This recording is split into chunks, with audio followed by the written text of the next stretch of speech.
Right, good morning, good afternoon, good evening, everyone, or good day, as we say here in Australia. Welcome to this webinar on hot topics in publishing ethics. We'll start with a few housekeeping rules, and then I will introduce the panel to you. We're recording the session. You will have seen the pop-up window. And so by continuing to participate, we assume that you are okay with us recording the session. If you need to follow closed captions, you can click on the CC button on your screen below, as it says here in the bar at the bottom. If you have any technical issues, our in-ASP host, Tabitha Buchner, who is managing this webinar, will be more than happy to help you either via the chat, or you can email her at that inasp.info email address. Also, we are asking everyone to keep their microphones muted just to reduce the noise. It's not that we don't want to hear you. We're more than happy to talk to you afterwards during the question and answer session. If you have any questions, the questions will be addressed at the end of the session. We will have two speakers followed by about 20 minutes or a bit longer Q&A session. In the Q&A session, you can either leave your questions in the chat box and we'll collect them and address them at the end of the session. Or you can raise your hand and I will give you the floor to ask your question in person if you prefer to do that. So either chat or raise hand. Hopefully that's clear to everyone. Let me now introduce the panel. We have, that's on the next slide, Tabitha, if you can go forward, please. Yeah, we have two heavy hitters in the field of publishing. We're very lucky to have two AuthorAID stewards as our speakers today. Let me start by introducing Dr. Buna Bhandari. She is an assistant professor of epidemiology at the Central Department of Public Health at Tribhuvan University Institute of Medicine in Kathmandu, Nepal. She obtained her PhD from the School of Population Health at the University of New South Wales here in Sydney, Australia. And she is also an AuthorAID steward and guest facilitator.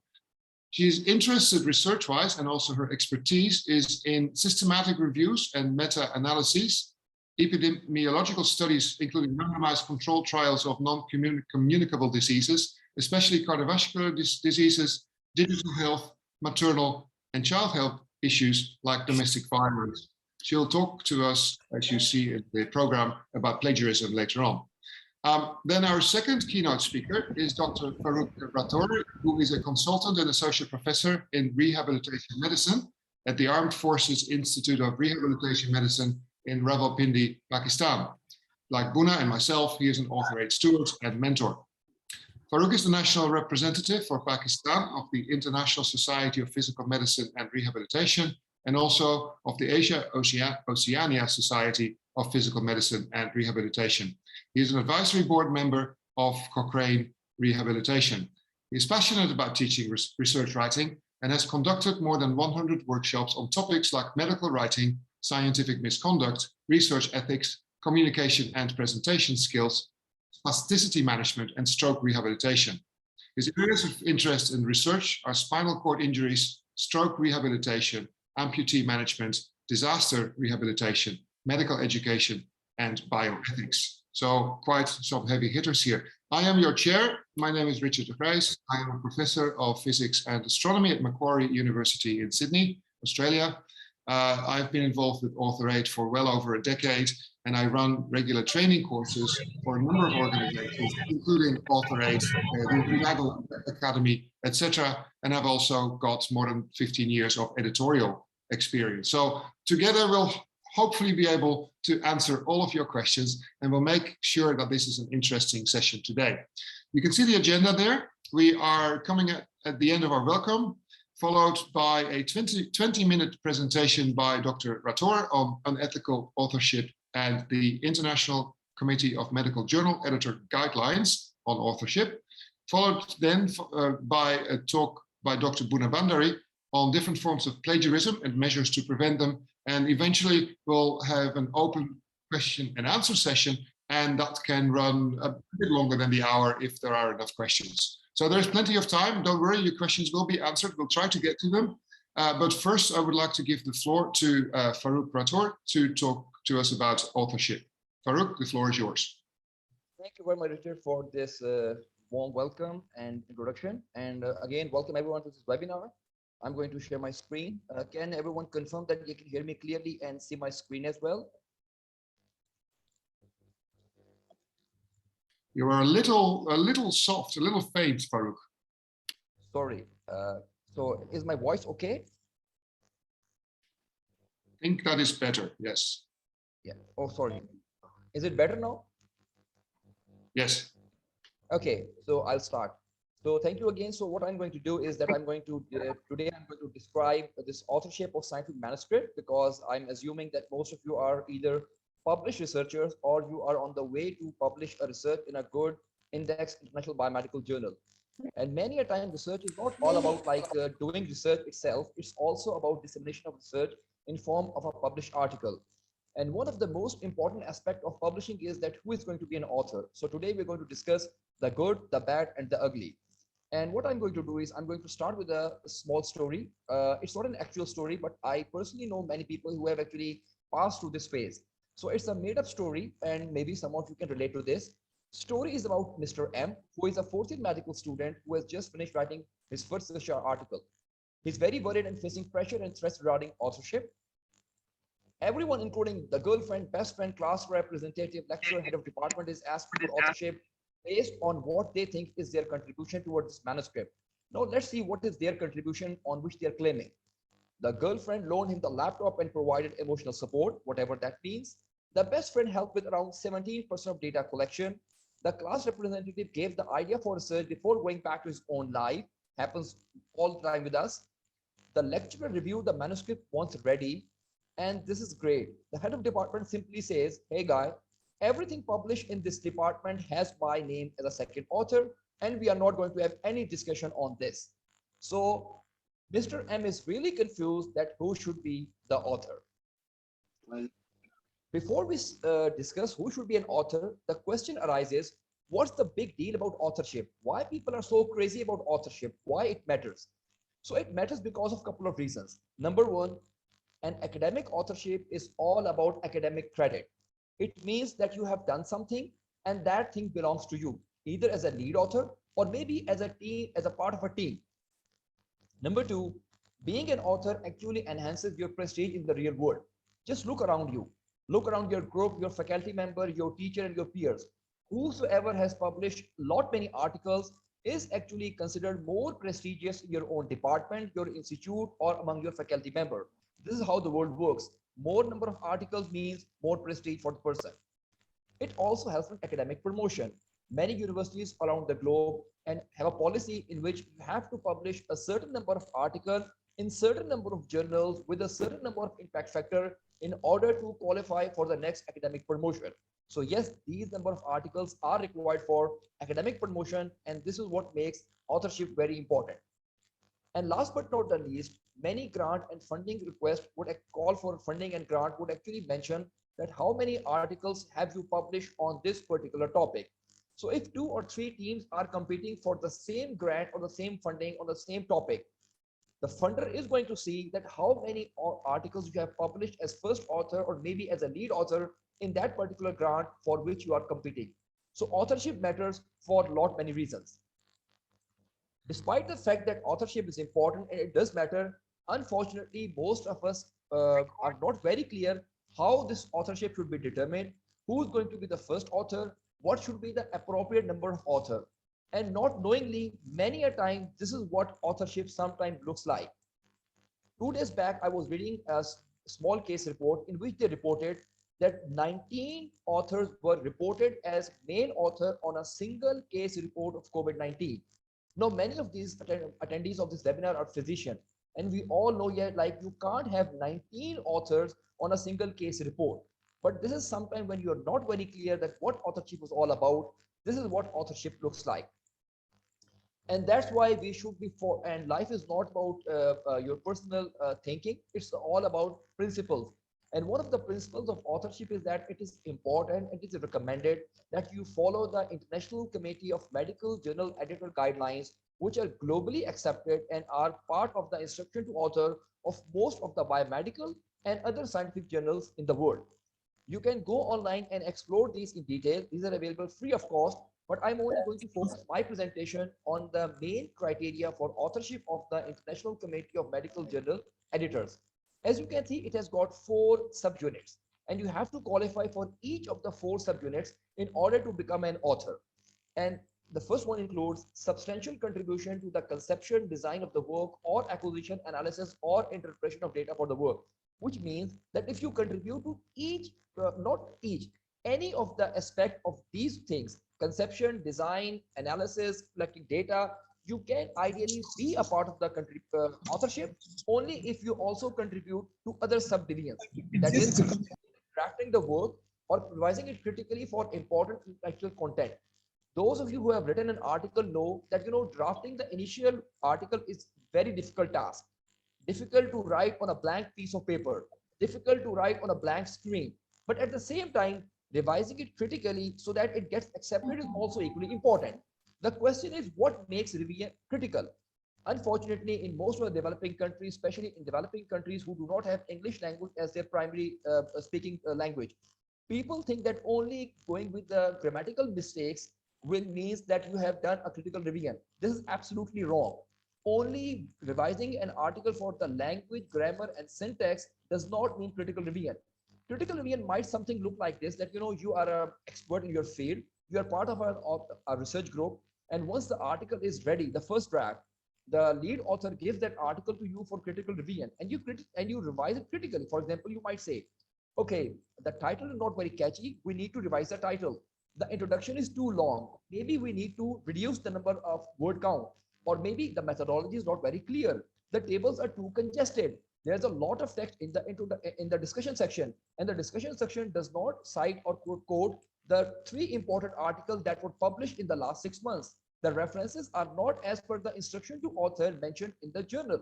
Now, this is what a critical revision looks like. So simple grammatical mistakes and mistakes of language, grammar, syntax would not make it a critical revision and would not make you an author, ideally. It doesn't stop there. Apart from that, you have to give the final approval of version to be published. And the most important thing that actually came up a couple of years back was this accountability. So if you are an author of an art research article, you are to be held accountable for all aspects, which means accuracy and integrity of any part, data collection, data interpretation, plagiarism, and everything related to that particular article.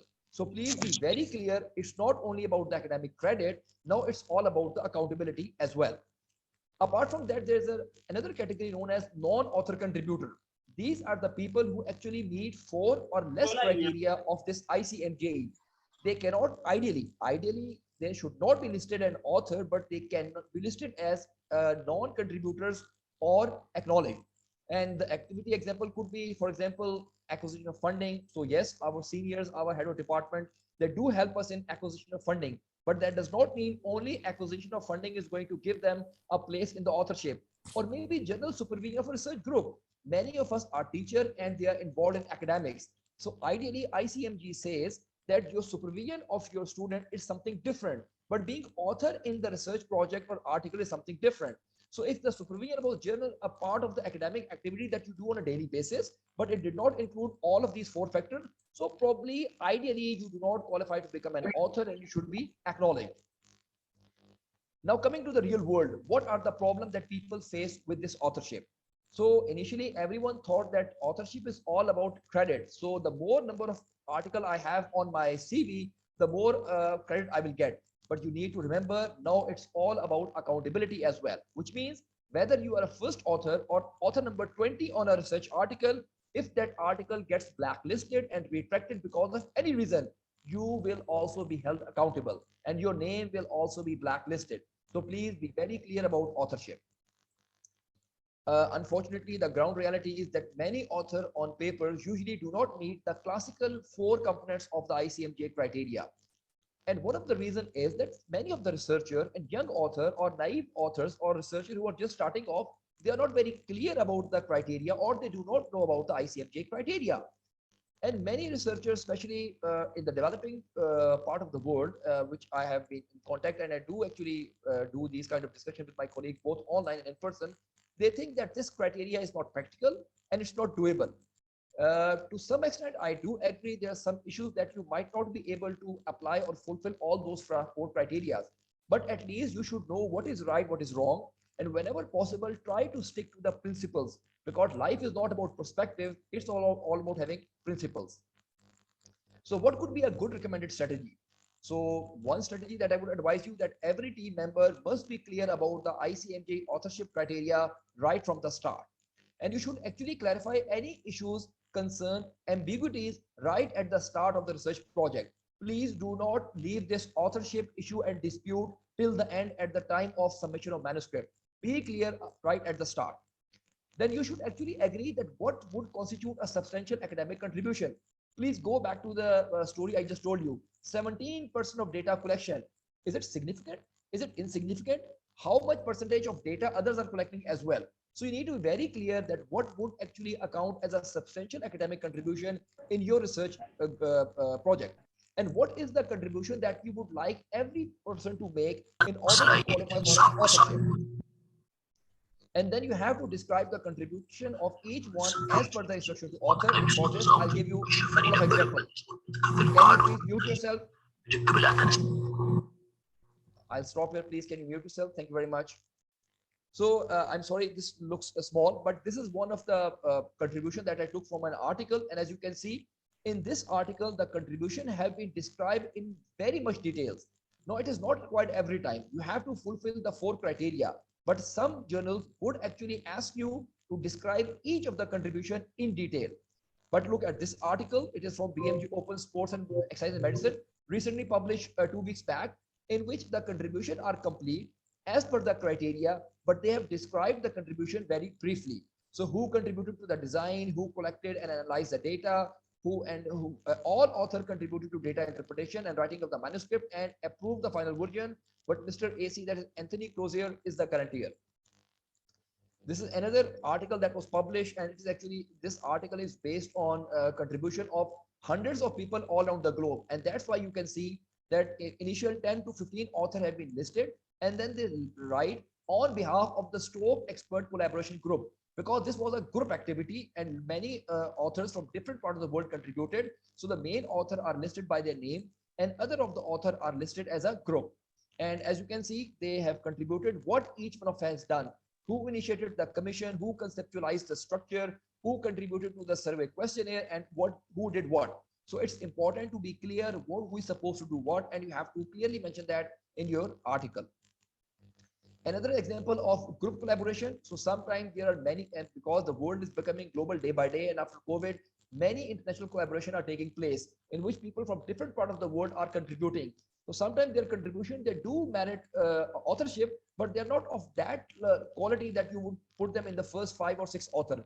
In that case, you have groups. And as you can see, I was part of this group, International Multi-Professional Steering Committee of Cooperation Rehabilitation, the Recover Action Group. So we are part of this group and we collaborated and we are author and a part of that large group. So this is how authorship is determined and this is how it looks like. Coming to the second part, unethical authorship. Unfortunately, despite these clear guidelines, which are available for more than 2 decades now, many wrong things happen in life.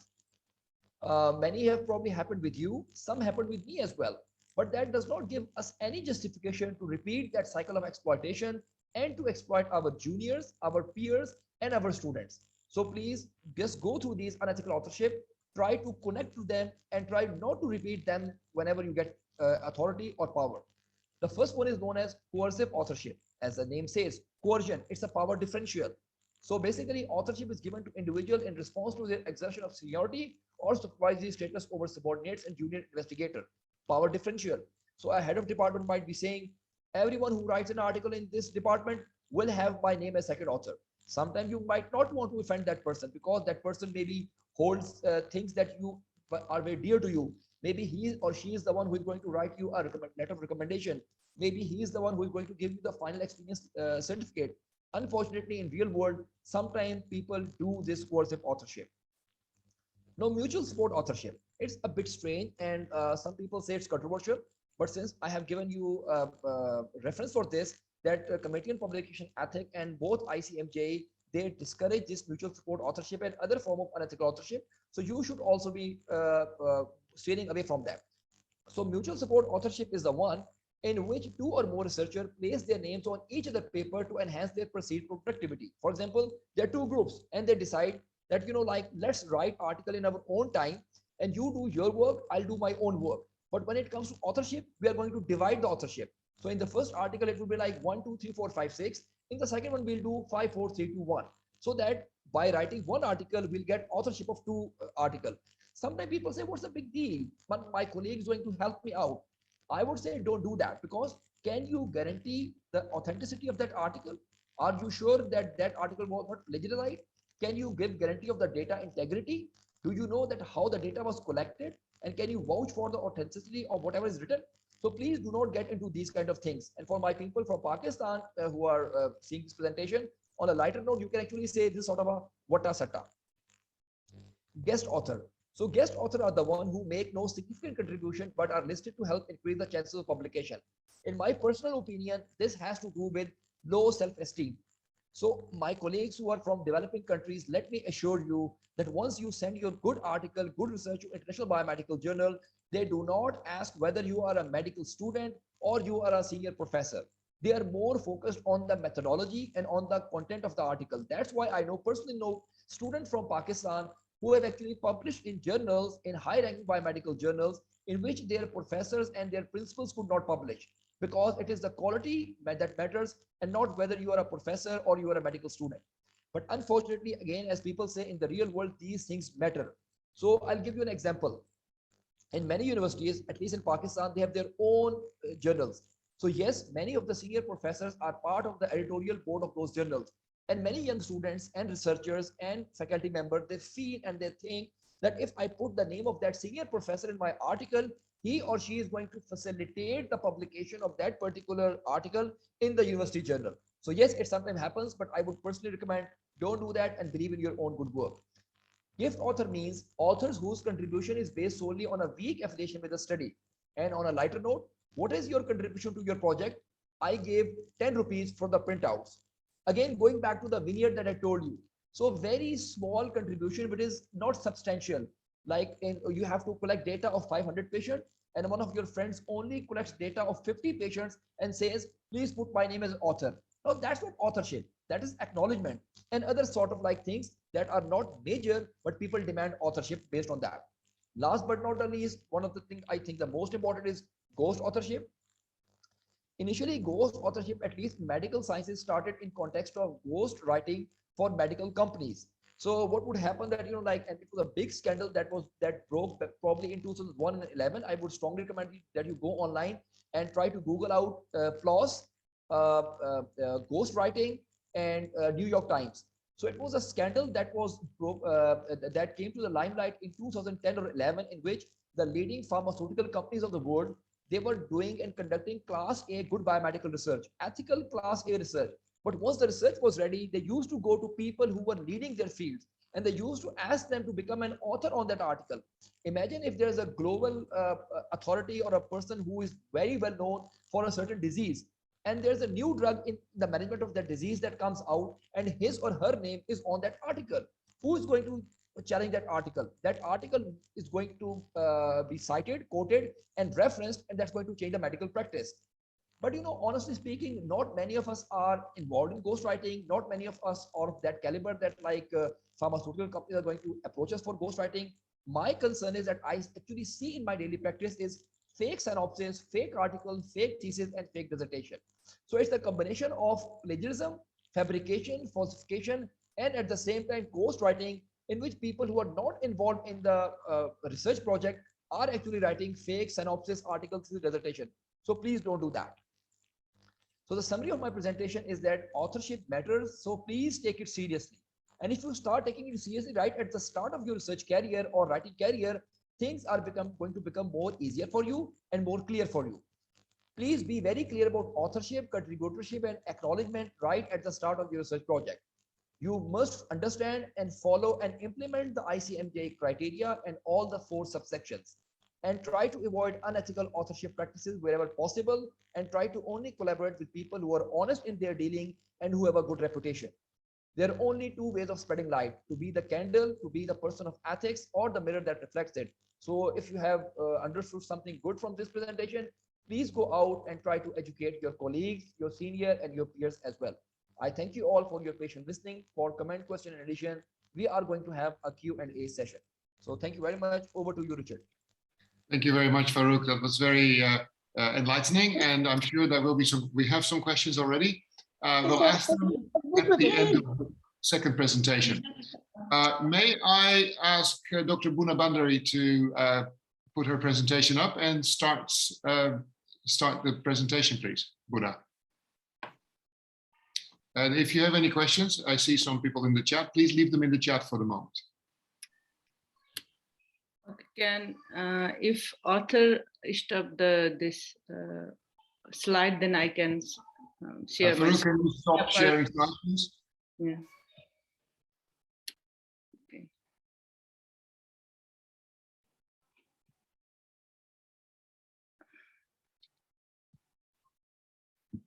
Can you see my slide, Richard? Yes, looks good. Thank you, Bhuna. Go ahead. Okay, thank you. Welcome everyone, and thank you for your wonderful presentation about authorship. So I'm going to take you all to the writing stage of the paper, the plagiarism. I'm Bhuna. So as Richard already introduced me, so I'm based in Nepal.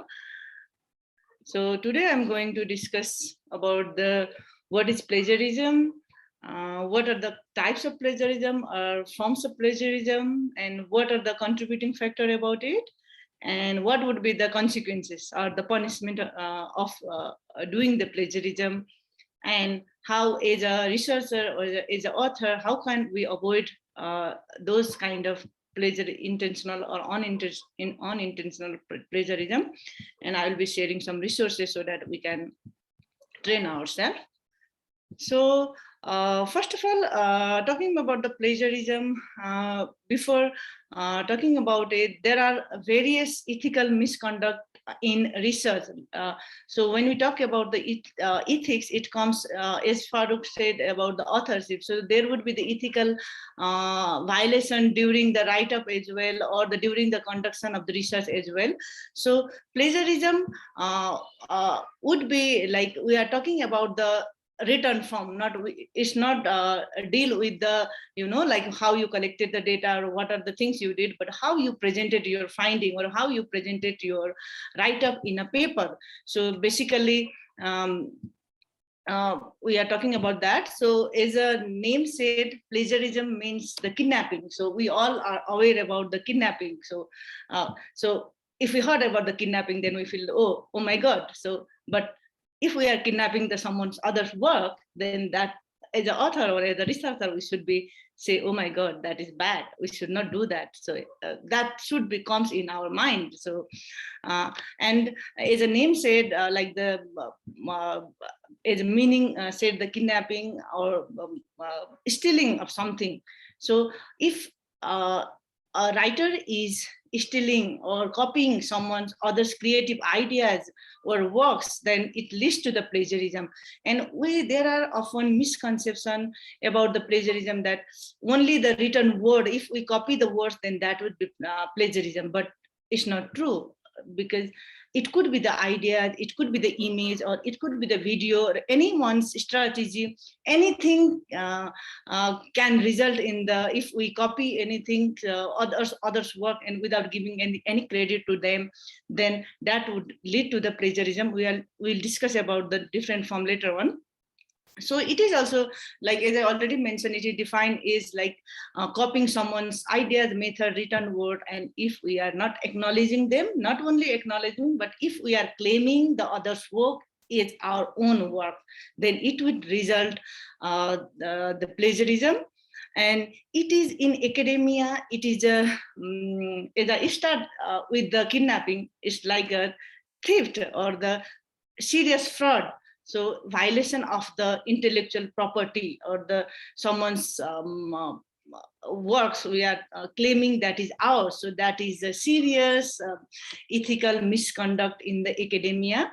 So these days, we know with awareness about the plagiarism is coming up and the people are slightly sensitized about those issues, but still I see or I have heard from my colleagues or the students or the other people that knowingly or unknowingly we are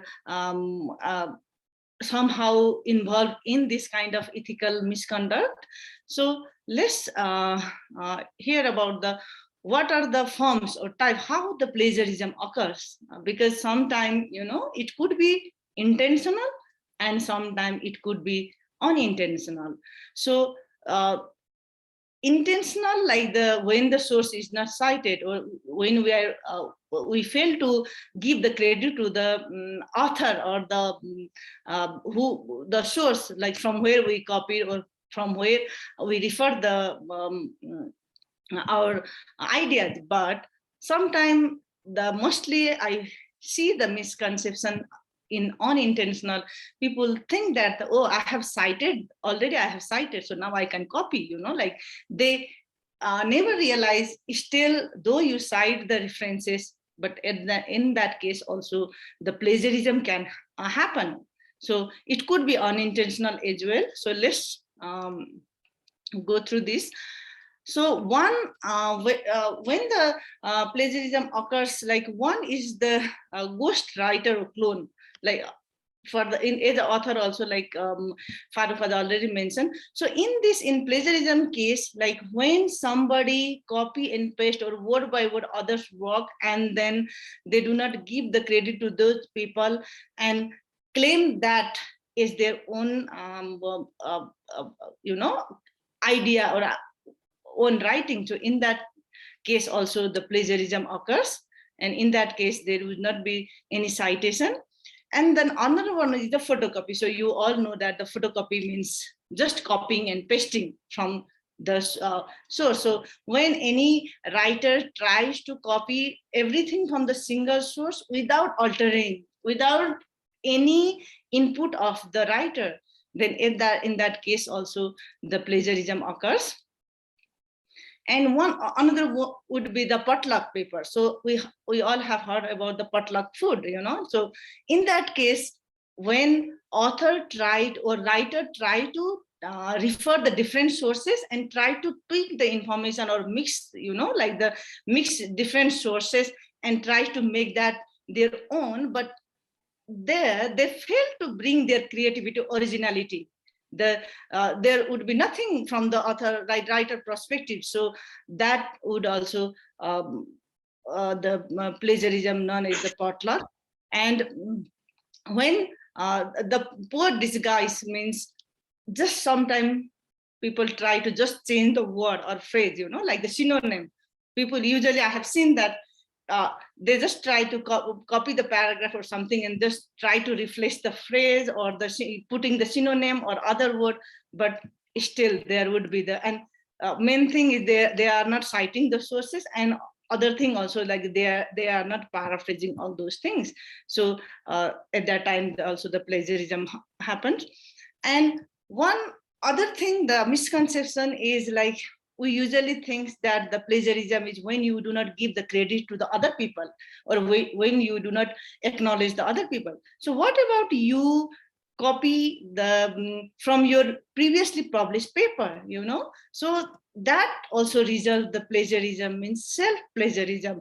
So when as an author, as a researcher, we try to copy substantial amount from our previously published paper, but we fail to, paraphrase or refer those things, then at that time you would be the self-stealer, like, so it happened. It is also, sometimes it could be unintentional as well. Usually the author, like, if you are working in the particular field, so if I remember also, like if I'm working in the next paper and the previously published paper is the same, then sometimes your own idea comes in that area, like the similar way, though you do not try to copy, but at that time also, like without looking at the previous paper also, your ideas, the way you write, sometimes it could be similar, but we cannot justify that like we haven't copied or something like that. So that, and also like we have to refer, we have to paraphrase, all those things.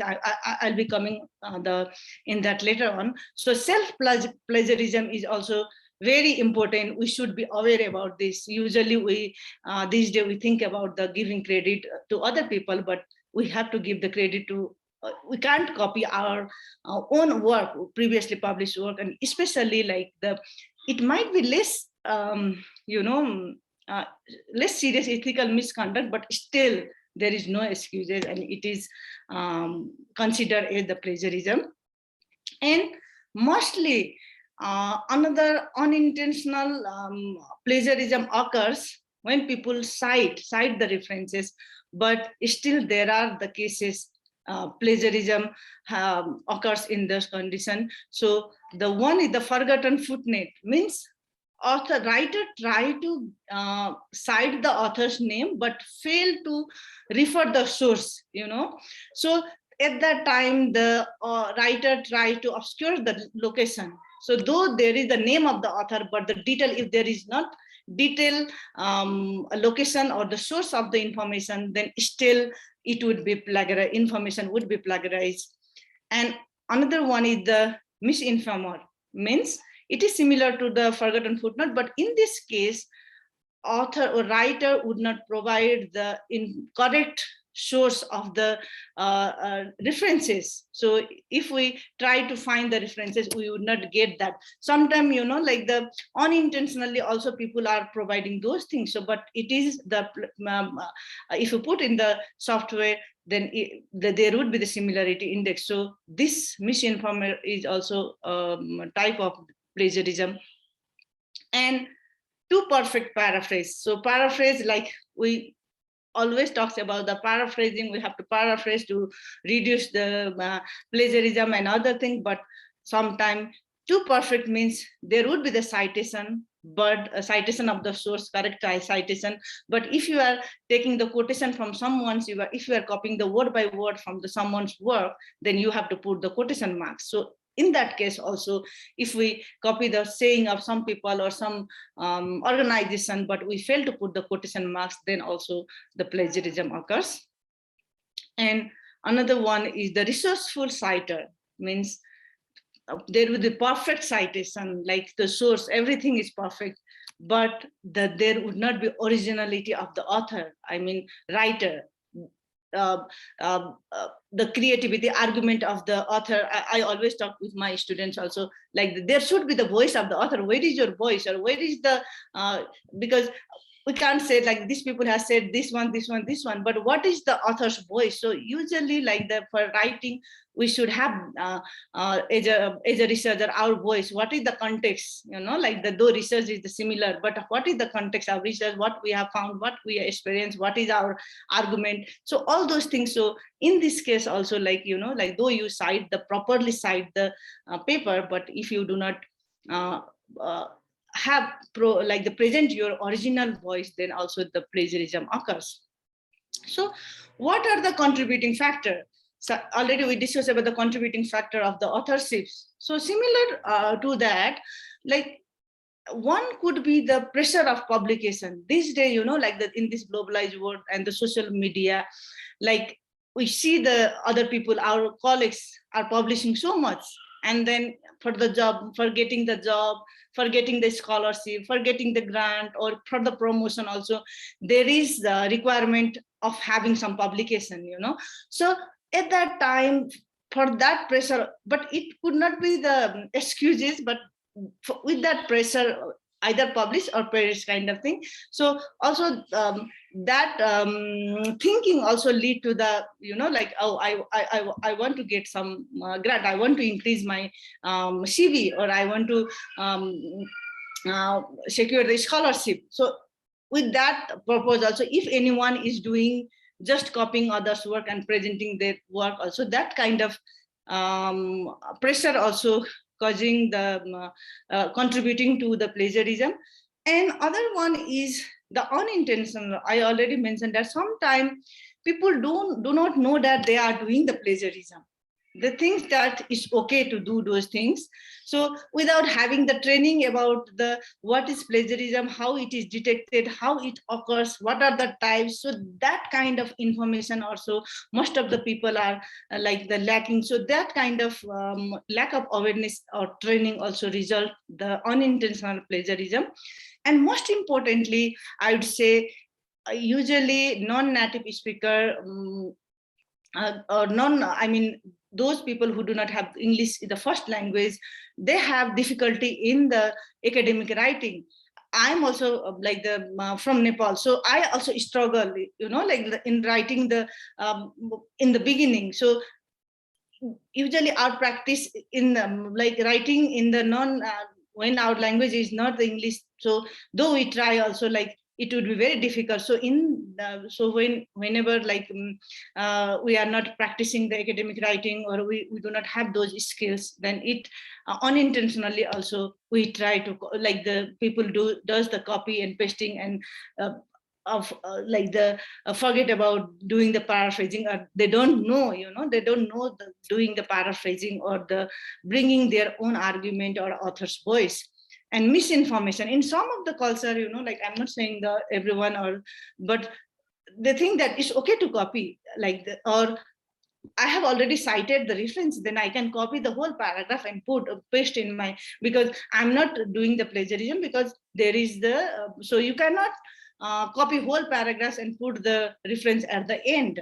So that also results. So there are other factors also, like the pressure, like the people say that I don't have time, or laziness, and other factor as well. So most importantly, that these are the factors contributing to this kind of unethical behaviors, which is not excuse, or that should be carefully, we should try to avoid those, whatever the reason is, we should try to avoid those kind of behavior. And so the next thing is punishment or the consequences of the plagiarism. So what happened if anyone intentionally or unintentionally, if anyone plagiarize the thing, then what would happen? So I'm not talking about the academic scenario. I'm talking about the publication in academics, whenever the examiner see the reports, if there is a high similarity index, then it might be that the student might fail. So here I'm talking about the publication of the papers, so if the paper is in submission stage, then if there is a high similarity index, I'll be talking about the similarity index later. So the paper might get rejected, because nowadays everywhere, each publication house or the editors, everyone is trained of these things, and this paper, our paper will go through the Turnitin or other plagiarism detecting software. So if it is a submission phase, then it can be rejected. But the more dangerous is the retraction of the paper, if it is detected after the publication, because this access to those software is increasing these days. So if a paper is published 10 year or 15 year backs also, and now it is detected, if those plagiarism is detected, then it would be retracted. So retracted is very, very, dangerous in anyone's career.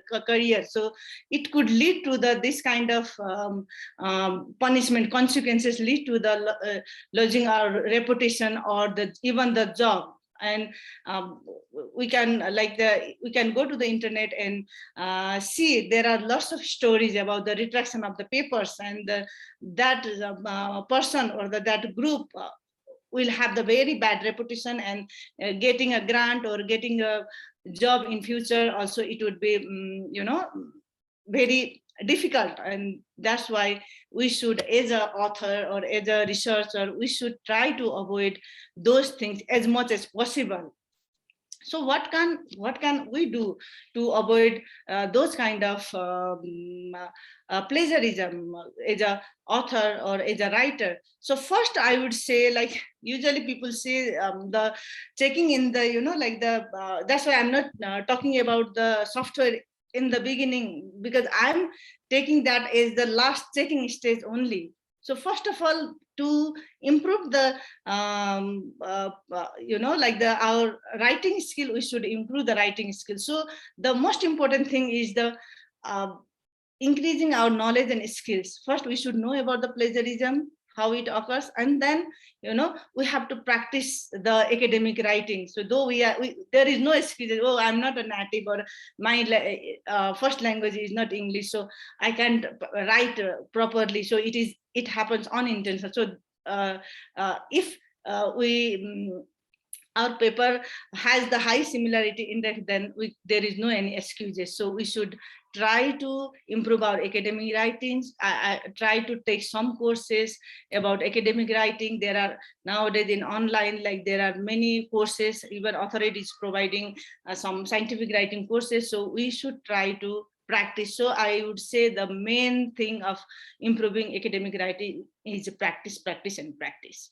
So there is no shortcut. There is no like, oh, if I take one course and it would improve automatically. With time, with practice, it like I remember some of the paper I have finalized in the 14th draft as well in the beginning. So, but every time when I revised the paper in second time, I saw the improvement. So that's how we learn. So there is no shortcut in writing, I would say.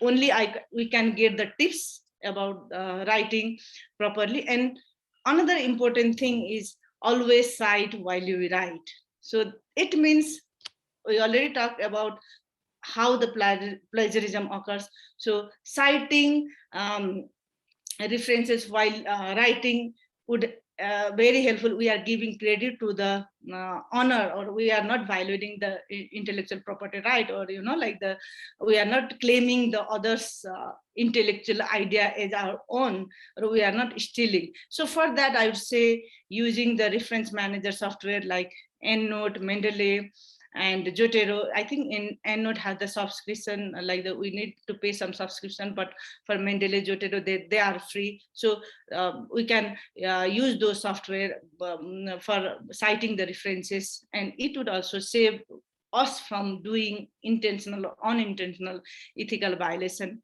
And now we have to understand about the plagiarism detection software. So these days, there are lots of software available, Authenticate, Turnitin, there are others also available. So check with your institute, or if you are a student, check with your supervisor as well, if they have the access to this kind of software, and see how those software detect the plagiarism. Because sometimes, I keep on hearing how much percentage is permissible. So there is no excuse, but some of the word you cannot, because this software would if you some of the phrase or some of the word you cannot change, so those things are, this software will detect. And when the similarity index is high, like some institutes say 10%, some 20%, some 25%, but I would say, not only we should not just look at the number, so we have to look at the summary, where there was the report of these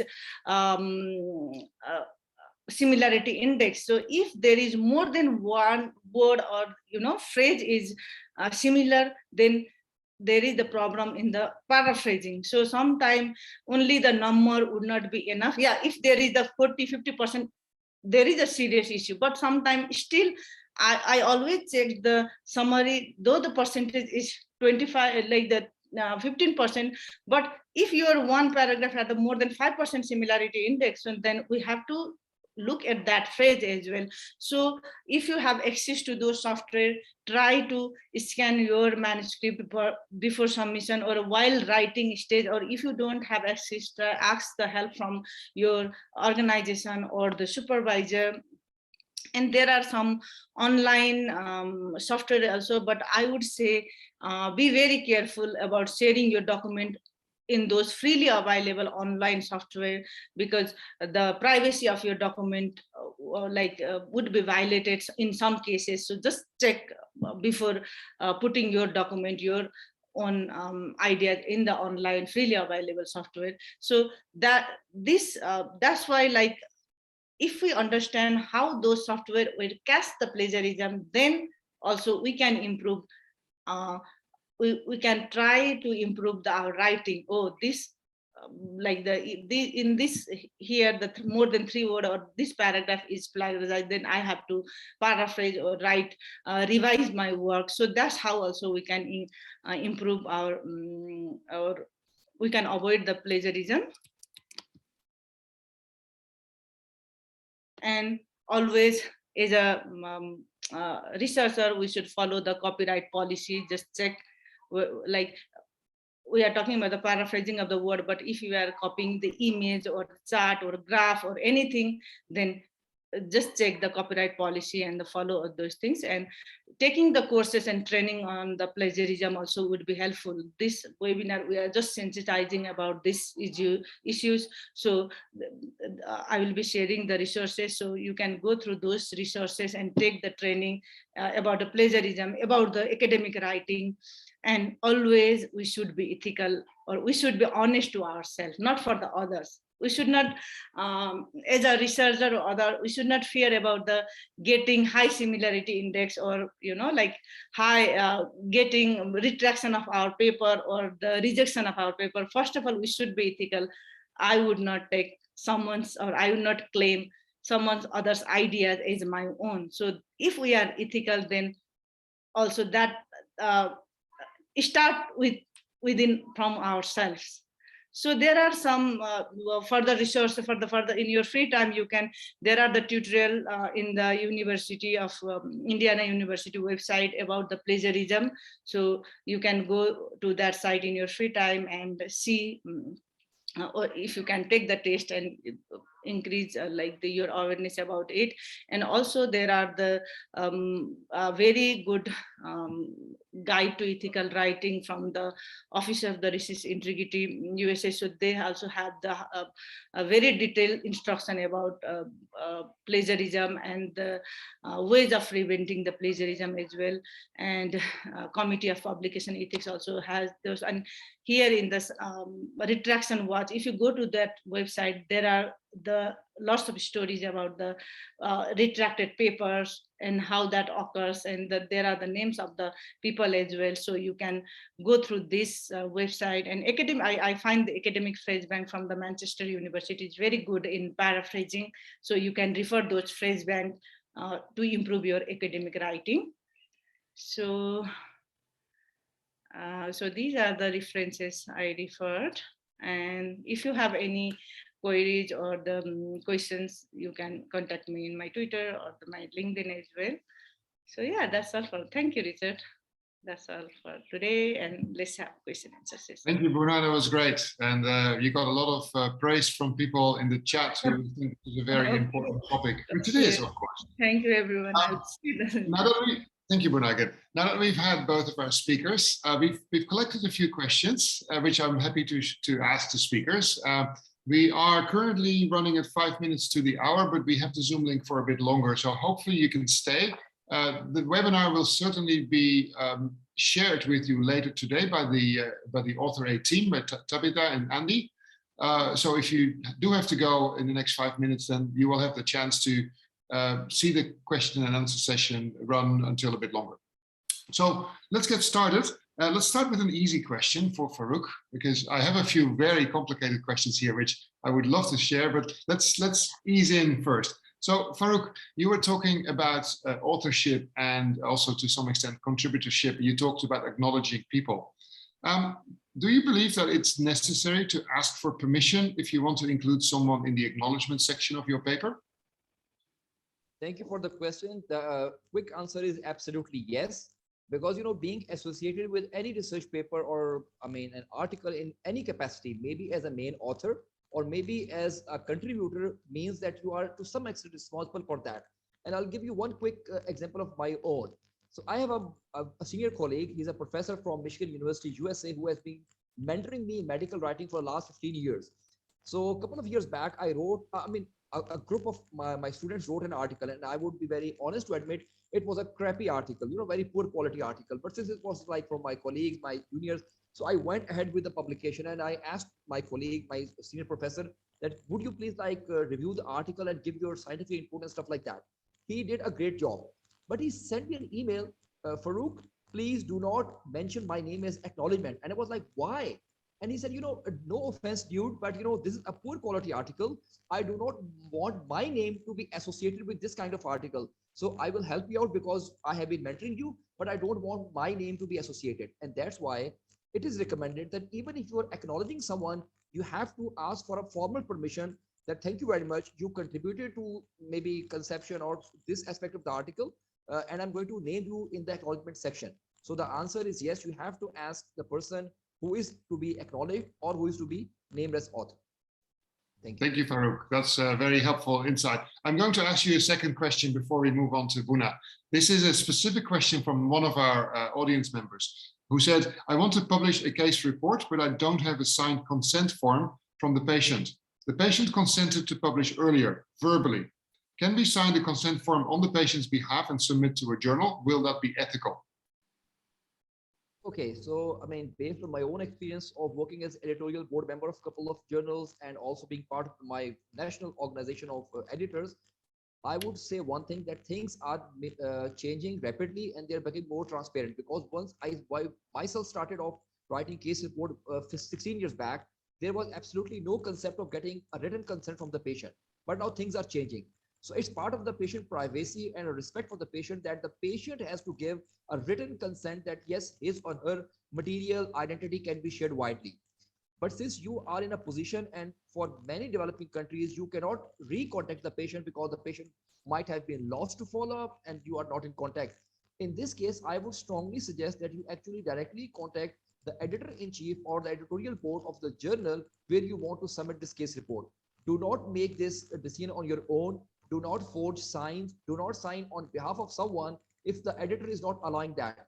I'm pretty sure if you're an honest person and if the editor understands the intricacies of working in a developing country, he or she might give you a waiver. But it's absolutely important to have very clear communication with the editor-in-chief.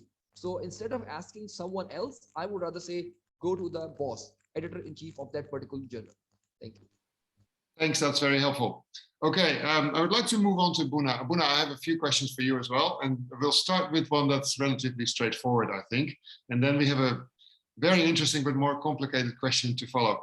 The relatively straightforward question is, how can one prevent plagiarism when one is working in an area of research for many years? So for the prevention of plagiarism, I think discuss like the basic way is, you should make yourself aware about this, how it occurs. Then while writing, improve your writing skill, like I would say academic writing, that is the crux. And always cite while you write, and check if you have the access to software, then check with the software. And if there is the like if you find some high similarity index and see your word, I suggest don't just change the like wherever the similarity, but see like where what is lacking in your writing, what you have to improve in the next write. So just practice, I think, and that would help, I guess. Yeah, and of course, if you have been working in a field for many years, you're not repeating the same thing over and over again, right? If you want to use something that you've used in the past, you simply refer to a past paper rather than copying that same paragraph, let's say. So that's another way to. Yeah. Okay, here's a more challenging question, which I was chatting to Andy in the private chat. One of the participants came with this question. With the introduction of artificial intelligence technology, authors are using more and more AI-based software for paraphrasing other authors' work. So the generated output is authentically the creation of the machine intelligence, not human. Is machine-based paraphrasing considered a form of plagiarism? Is there an ethical problem? As you already mentioned, Richard, it is very tricky one. But I would say like that I haven't used those, software, but I would say there is no harm like in using those software, but don't rely on those software. I feel like, those machine also will tweak and twist your word based on the whatever information you have provided. But what about the, interpretation of your own? I mean, like the field context, you have to, as an author, I have seen, like, while writing the result, you have to bring your what happened in the field, how it affects your result, all those things matter. So if you are using those software as well, then also try to use, like the right after getting paraphrase from the software. And regarding the ethical thing, if you are not, I mean, this is my maybe the lame answer, but if the plagiarism detector software do not detect the high similarity index, I think there would not be any, like the retraction or rejection, I guess. But I would expect Farooq and Richard also can add on these questions, I guess. Yeah, thank you. Thank you. Farooq, do you want to say anything about this? Yeah. So again, first of all, it's a very interesting question. Secondly, my take is a bit different. And again, it's my own take. First of all, if you ask me, probably I would not support or recommend using these kind of software, especially for youngsters and young colleagues of mine. Because, if you rely too much on these software, actually you are losing on a skill, and a skill that would actually help you not only in writing, because you need to understand it's not about writing, it's about creativity. You are actually killing your own creativity, and you are giving that thing to a machine algorithm to do it for you. So what would happen that if you publish a very good article based on the AI generated paraphrasing, but once you are asked to give a presentation on that particular article, you will be totally like, you won't be able to do justification. That's the first thing. Secondly, you need to understand that at one end, if these AI softwares are developed who are doing paraphrasing, at the other end, there are certain other algorithms and AI software that are being developed to detect this kind of plagiarism. So if not now, somehow in the future, the other software, it's just like you can say cybersecurity. So at one end, people are getting really good in cracking the cybersecurity, but then there are people getting really good in doing the good things. So if you ask me, probably I would not rather go for this use of AI software, especially for people who are young. But maybe if you are very senior and you have a lot of things to do, you might want to, once in a while, you might want to use that just to save time. But it shouldn't be your primary mode of writing. This is my take on this. All right, thank you. Very interesting insights from both speakers. I'll leave my opinion up in the air at this point. I have a question that I don't want to assign to either of you, but maybe one of you wants to take it first and then we can go forward from there. What is the difference between research ethics and publication ethics? Okay, can I go? Yeah. Okay, so I think I have taught somehow like that there ethics in research occurs while writing from the proposal to the publication and after that as well. So research ethics have, incorporate everything, how you collect your data, how you analyze your data, how you, analyze your finding. So especially for the doing the research with the human or the animals. Uh-oh. I think Buna just ran out of internet. Can I continue? Yes, please. Okay, so as Buna was saying, so there are two things, research ethics and publication ethics. So you can, in simple words, you can say that the research ethics is actually more related to the actual process of doing research. So for example, whether you're doing an animal-based research or a human-based research, there are certain principles that you have to follow. You have to be humane. You have to, for example, in case of human beings, you have to take a fully informed consent. You have to ensure confidentiality of the data that's being collected. You have to minimize the harms. You have to go through an IRB and stuff like that. Whereas the publication ethics primarily means different form of unethical writing. Maybe the three major forms are fabrication, falsification, and plagiarism. And then there are different form of unethical writings, unethical authorships. So these are the two different main sort of differentiation. That one is about the process of doing research, and the second comes into play when you are actually trying to disseminate that research and trying to write about it. So these are the two major differences. Yes, thank you, Farooq. Well, I had two additional questions, but I think they've been addressed already by both speakers or in the discussion. So I don't think we have any additional questions at this point from the audience. So perhaps I should give it over to Andy or Tabitha to close. Yes, let me just share a final slide.